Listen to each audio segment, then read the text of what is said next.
Cae la tarde y en un rincón de la ciudad, en un pequeño jardín, alguien cuenta una historia, reflexiona en voz baja o conversa, paseándose bajo los árboles. Es hora de volver a casa, bajar la velocidad y darle tiempo al tiempo. Christian Warnken nos abre la verja de su jardín para que respiremos aire puro y oxigenemos el espíritu. En Pauta, aquí comienza Desde el Jardín. Lo esencial de toda exploración será volver al propio jardín y ver las cosas por primera vez, decía el poeta T.S. Eliot. Queridos y queridas radiovidentes que nos escuchan en Temuco, Antofagasta, Valparaíso, Viña del Mar, los que nos siguen por Spotify y también a través de pauta.cl, estoy abriendo la verja de madera de mi jardín. Se escucha el sonido de las bandurrias y los queltehues cerca de este sector precordillerano. Y a esta hora, desde las 8 en adelante, las 9 dan ganas de tomarse un whisky para tapar la angustia ontológica que nos viene a todos antes de que empiece la noche, cuando el inconsciente empieza a emerger desde las profundidades de nuestro pozo interior. Cuando niño, recuerdo, estamos hablando de décadas muy antiguas, piensen ustedes, y la primera vez que yo vi televisión fue en mi cuadra, había un televisor y todos fuimos invitados a ver la llegada del hombre a la luna en ese televisor. Recuerdo los televisores Antú en la época de Allende, cuando llegó el primer televisor Antú a mi casa. Mi padre era empleado fiscal y ese televisor Antú fue celebrado como una especie de lugar sagrado, ¿no? De proyecciones de imágenes que nos producían miedo. Y lo otro que recuerdo es que yo me escondía de mi padre, que me lo tenía prohibido porque decía que tenía que dormirme temprano, me arrancaba, colocaba unas almohadas dentro de la cama y iba a ver la serie Sombras Tenebrosas que emitía Televisión Nacional de Chile, Dark Shadows, con Barnabás Collins. Desde entonces, la verdad es que me hice adicto a la vampirología, a la literatura sobre vampiros y el cine sobre vampiros. Y de ahí un salto hacia esa película fenomenal que es Nosferatu de Werner Herzog, que está inspirada en una película anterior. Hoy día nos visita en el jardín nuestro querido cinépata, cinéfilo, el proyeccionista David Verameix, a quien cuando no vemos, aunque sea por una semana, esa semana que se va a ir a Sicilia, a unos castillos de unos nobles, a veces en Cerdeña, por ahí anda, y luego regresa en unos viajes muy rápidos y muy express, pero cuando vuelve nos trae una antología de películas para comentar y para recordar. Esta vez vamos a celebrar que hace un siglo debutó el primer vampiro del cine y se ha transformado en uno de los personajes más filmados en el séptimo arte. David Verameix, en el correo que me envió, se pregunta, ¿cuál será la razón? Vamos a preguntarle, le vamos a hacer también esa pregunta. David, muy buenas tardes, bienvenido al jardín. Está como oscuro, te veo en una postura, me recuerda a Barnabás Collins ahora. ¿Ah, sí?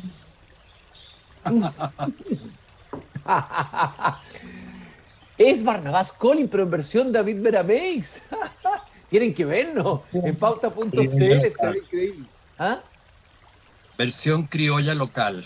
Versión criolla. ¿Hay alguna película de vampiro hecha por algún chileno alguna vez o no? Nada que sea digno del recuerdo. Ya. En Chile hay muchos vampiros, pero vampirizadores de muchas cosas, pero películas de vampiros no hay, ¿eh? Ahí va el asunto. ¿Por qué hay tanto vampiro? Eso. ¿Por qué necesitamos alargar el cuello e ir a exponernos a unos colmillos? A los colmillos, claro. Claro, que no son, lo sabemos, son fantásticos, no son reales. La gente no tiene esos colmillos, no. Pero por alguna razón, el cuento se repite. Todo comenzó el año 22. El año 22 estábamos recién saliendo de la, ¿cómo se llama? De la Primera Guerra famosa sí, y de la epidemia española. La gripe española. Que cobró más o menos, se calcula, 30 millones de vidas. O sea, el nuestro COVID fue un pálido reflejo de ese desastre. 10 millones costó la Primera Guerra Mundial, sumémosle lo otro. Era como para estar soñando la vida eterna. Claro. El asunto es que el año 22, en la Alemania destruida y repleta de monstruos en el cine, recordemos el Doctor Caligari, Homúnculos, qué sé yo, varios otros más, aparece Nosferatu, el vampiro, pero aparece con el nombre de Nosferatu, el no muerto, en una expresión dialectal rumana. No se podía llamar Drácula, que estaba basado directamente en la novela famosa del irlandés Bram Stoker. Esto de que sea irlandés también parece tener un significado. Entonces, los derechos de autor estaban muy encumbrados porque la novela había tenido muchísimo éxito y la viuda de Stoker no permitió de que se utilizara el nombre Drácula si no le pagaban conspicuos derechos. La señora se alimentaba de los derechos autorales de la obra del marido, ya fallecido. Entonces, Friedrich Wilhelm Murnau, gran cineasta, uno de los grandes cineastas que en el mundo ha habido, un alemán neorromántico, decadentoso, atormentado, con una fascinación por el mundo natural, se le ocurre hacer esta adaptación y creo que lo más hermosamente filmado que se haya hecho nunca sobre vampiros. Curiosamente, la primera película. Oye, David, espérate un poquito. La pregunta es la siguiente. A ver, Murnau, se dice que es la cumbre del llamado expresionismo alemán, que no solamente se da en el cine, se da también en la pintura, se da también en la literatura. ¿En qué sentido es expresionista el cine de Murnau y particularmente esta película? Lo es en parte. No es 100%. De hecho, él anduvo tratando de escapar de la etiqueta del expresionismo, porque era una personalidad creativa muy marcada, con una gran personalidad y un mundo creativo propio, y él se relacionaba con mayor comodidad con el romanticismo, pero el romanticismo ya estaba totalmente periclitado para aquel entonces. Pero es expresionista la figura fantástica, ¿no? El expresionismo lo que va a hacer es abrir la caja Pandora de todos los monstruos del alma teutónica que estaban encerrados por orden del Kaiser y que con la Primera Guerra Mundial y con las desastrosas consecuencias para Alemania, todos estos monstruos se soltaron y ocuparon la pantalla, entre otras cosas, ¿no? Pero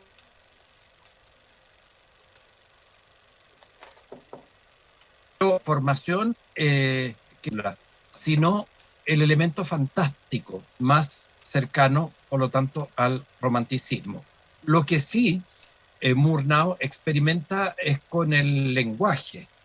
Hay una secuencia que ha sido muchas veces alabada por su creatividad, en la cual el carromato siniestro que lleva a Van Helsing al castillo del conde, y de repente la imagen se vuelve en negativo y después vuelve al positivo. Todos sabemos que sabemos algo de fotografía, que significa la imagen en positivo y negativo, ¿verdad? Los más jóvenes probablemente no. Pues vean la película. Este efecto sumamente perturbador, que no tiene nada que ver con ninguna figura literaria, sino que es algo propiamente cinematográfico, va a crear una inquietud que nos introduce al mundo fantástico del conde, extraordinariamente bien interpretado por un actor que se llamaba Max Schreck, del cual nunca más se supo. Hay leyendas al respecto. No volvió a aparecer en ninguna otra película. ¡Wow! Ya. Hay una película sobre él, interpretada por William Dafoe, que debe tener como unos 10 o 15 años atrás, en las cuales en la película se cuenta de que Max Schreck era efectivamente un vampiro. Wow. Y hay una leyenda que lo acompaña, ya vamos a hablar de ella. Eh, es tal la sensación de belleza terrorífica que produce la película que va a despertar el apetito inmediato de hacer variaciones sobre el mismo tema, pero van a ser necesarios 9 años para que la viuda finalmente suelte los derechos. Entonces, recién en Hollywood, en 1931, ya con el cine sonoro, va a aparecer la primera versión oficialmente de Drácula. Ese es el año 31 y el director es Todd Browning. Y con Bela Lugosi, bueno, un personaje fascinante de la historia del cine, actor húngaro, con ese acento tan característica. A ver, hablemos un poquito de Bela Lugosi, primero mientras escuchamos la música de la película Drácula.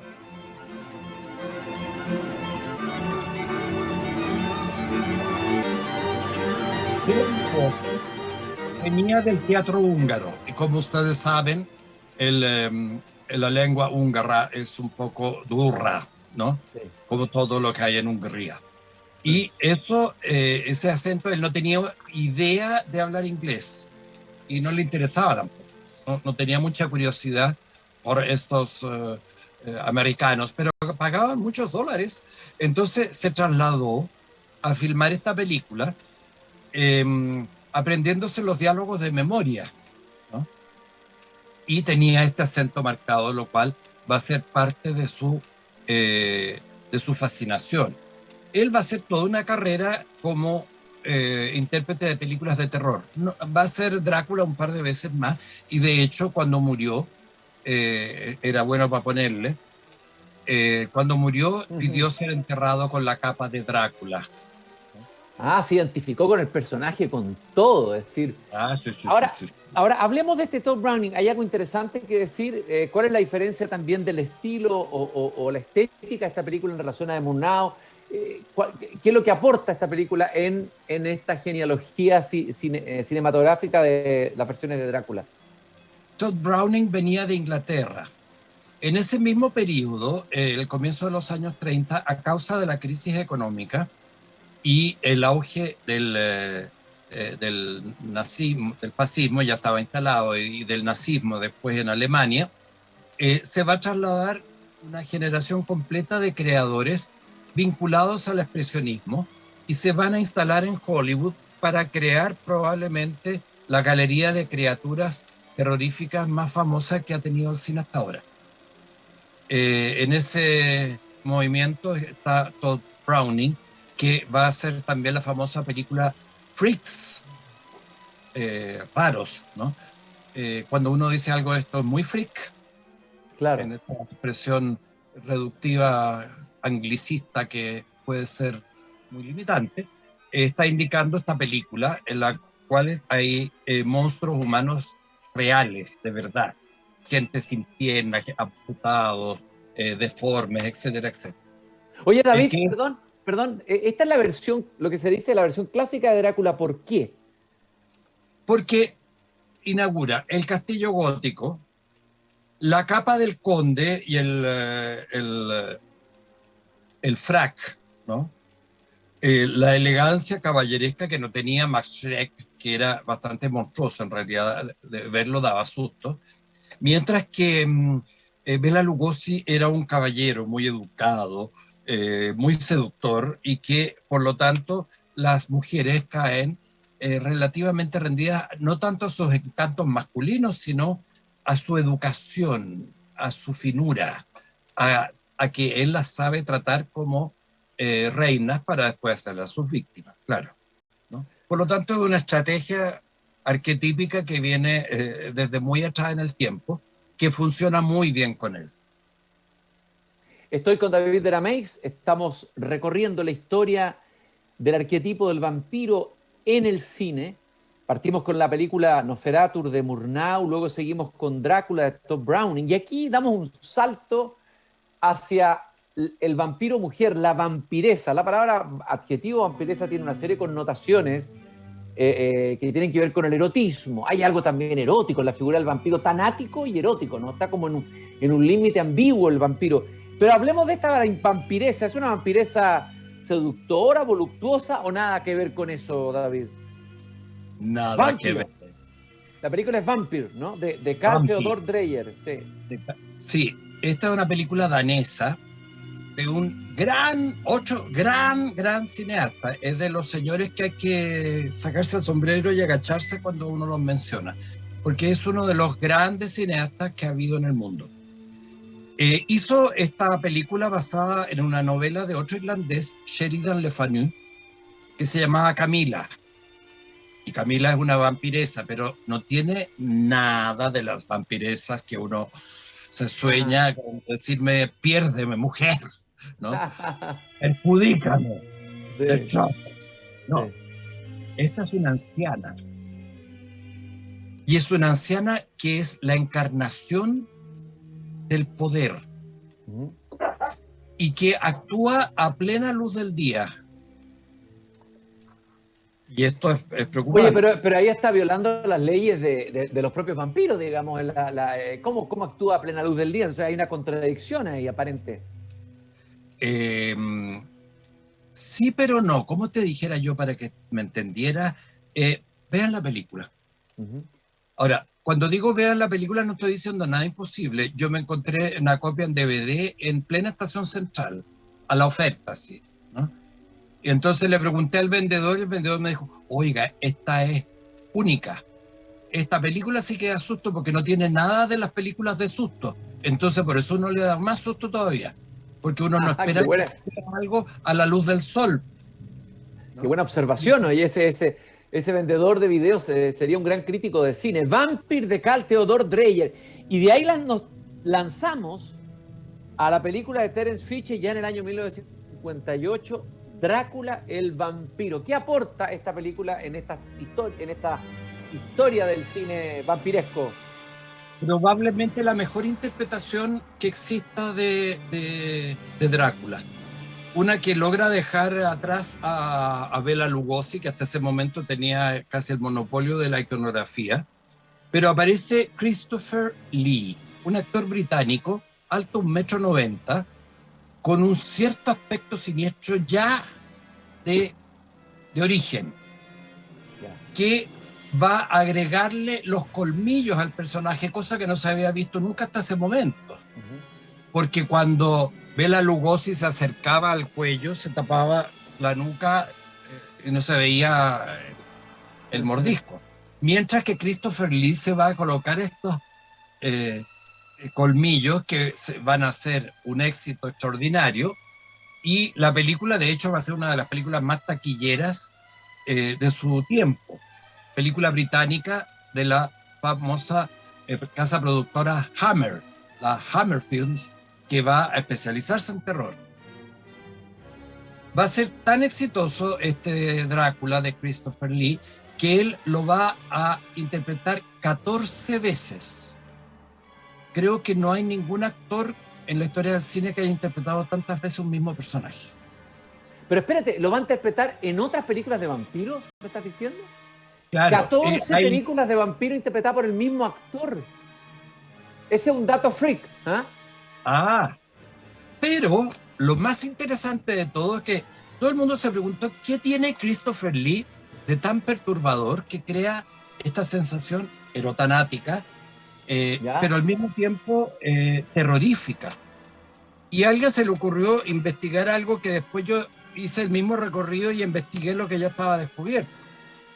Él venía de la nobleza. Su madre era una noble inglesa mal casada con un señor italiano, del cual se separó e inmediatamente después tuvo este hijo, Christopher.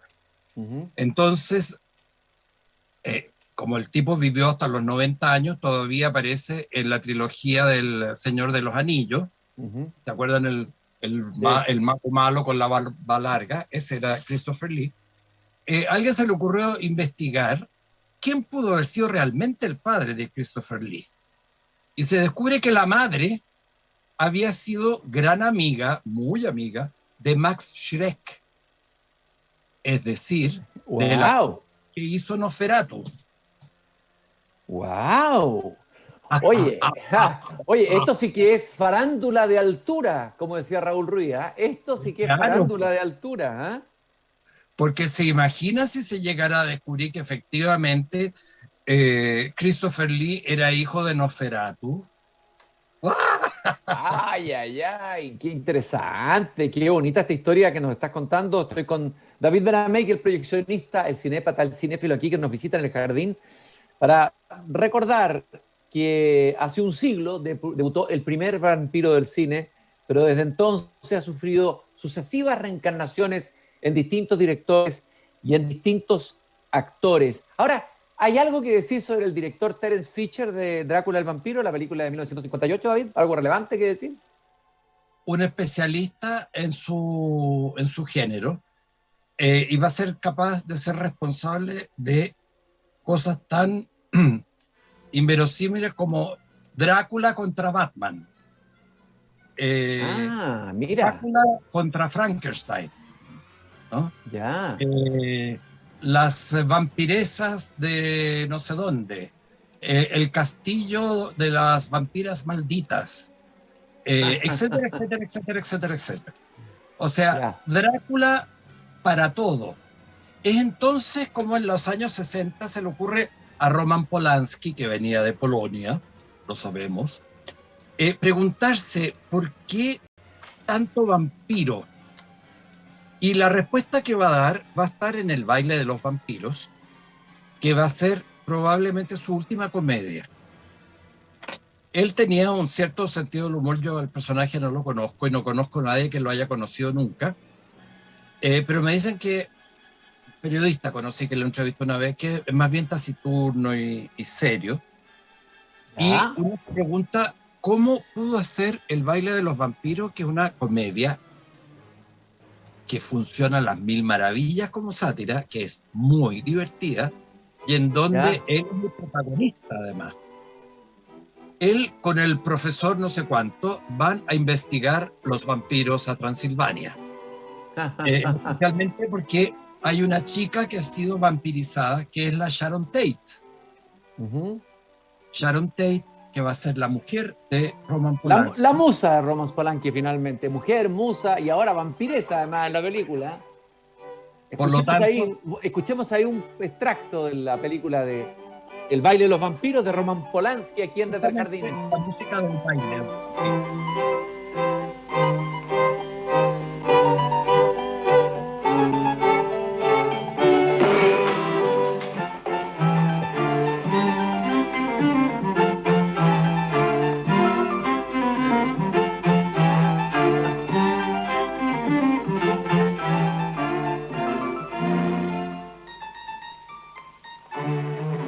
Oye, David, me llama la atención que en esta antología no hayas colocado el Nosferatu de Werner Herzog. ¿Por qué? Porque es citación casi filológica del Nosferatu de Murnau.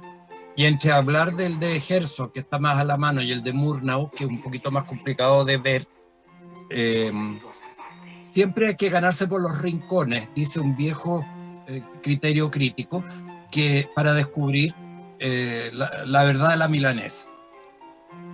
Tampoco puse, por ejemplo, eh, Vampiros en La Habana, que es un dibujo animado exquisito, en donde los vampiros que quieren ir a Varadero tienen que tomar vampisol, ¿no? Esta sustancia que les permite tomar vacaciones en el trópico.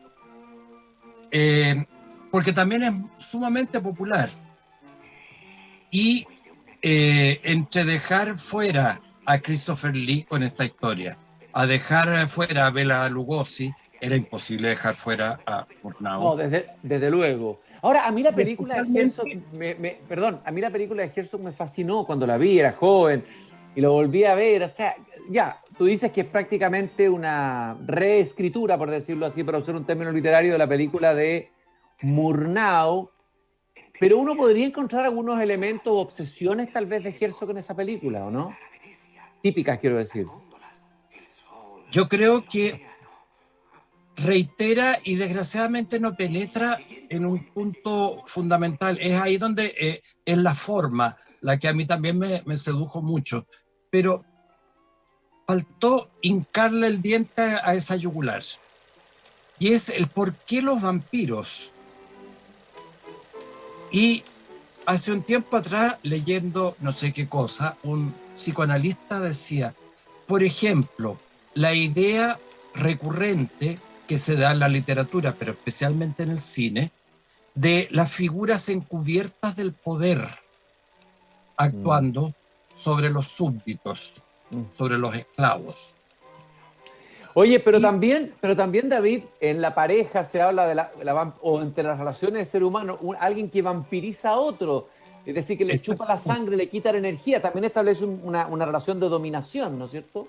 Exacto, porque hablamos de vampiros, porque estamos todos sometidos a un dominio de alguien sobre alguien, de una institución sobre los individuos, y ya se dijo cuando apareció la novela de que esto era una metáfora de la clase aristocrática que conseguía la vida eterna alimentándose de la sangre de sus súbditos.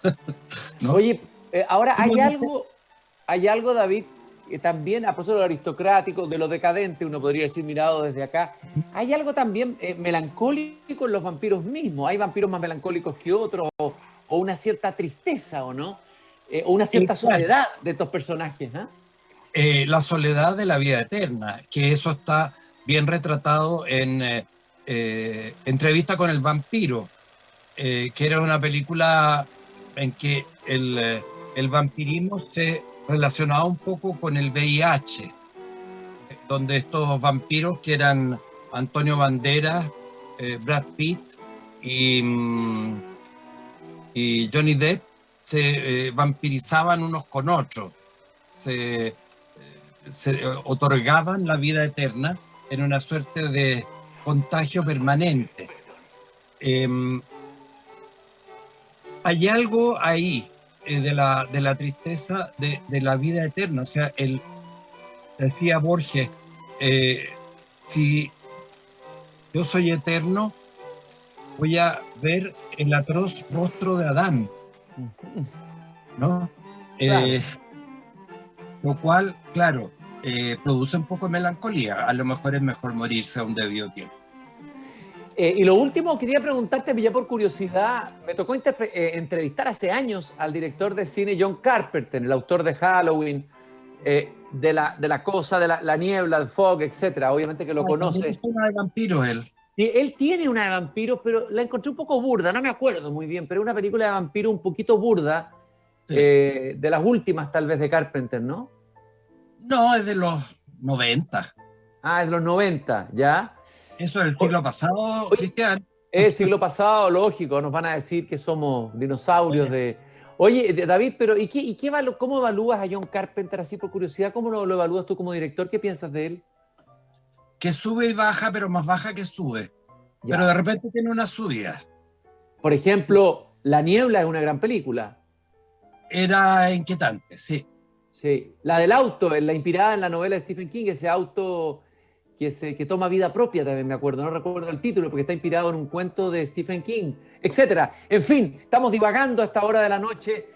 Ya hay que cubrirse, preparar su crucifijo, cerrar las ventanas, tener cuidado porque en cualquier momento puede irrumpir si no nos está esperando ya en nuestra habitación un vampiro o lo que es más peligroso. Collar de ajo. Exacto. Oh, el collar de ajo, claro que sí, por favor. Hay que seguir los consejos de las abuelas. Cuidado con los vampiros, cuidado con las vampiresas.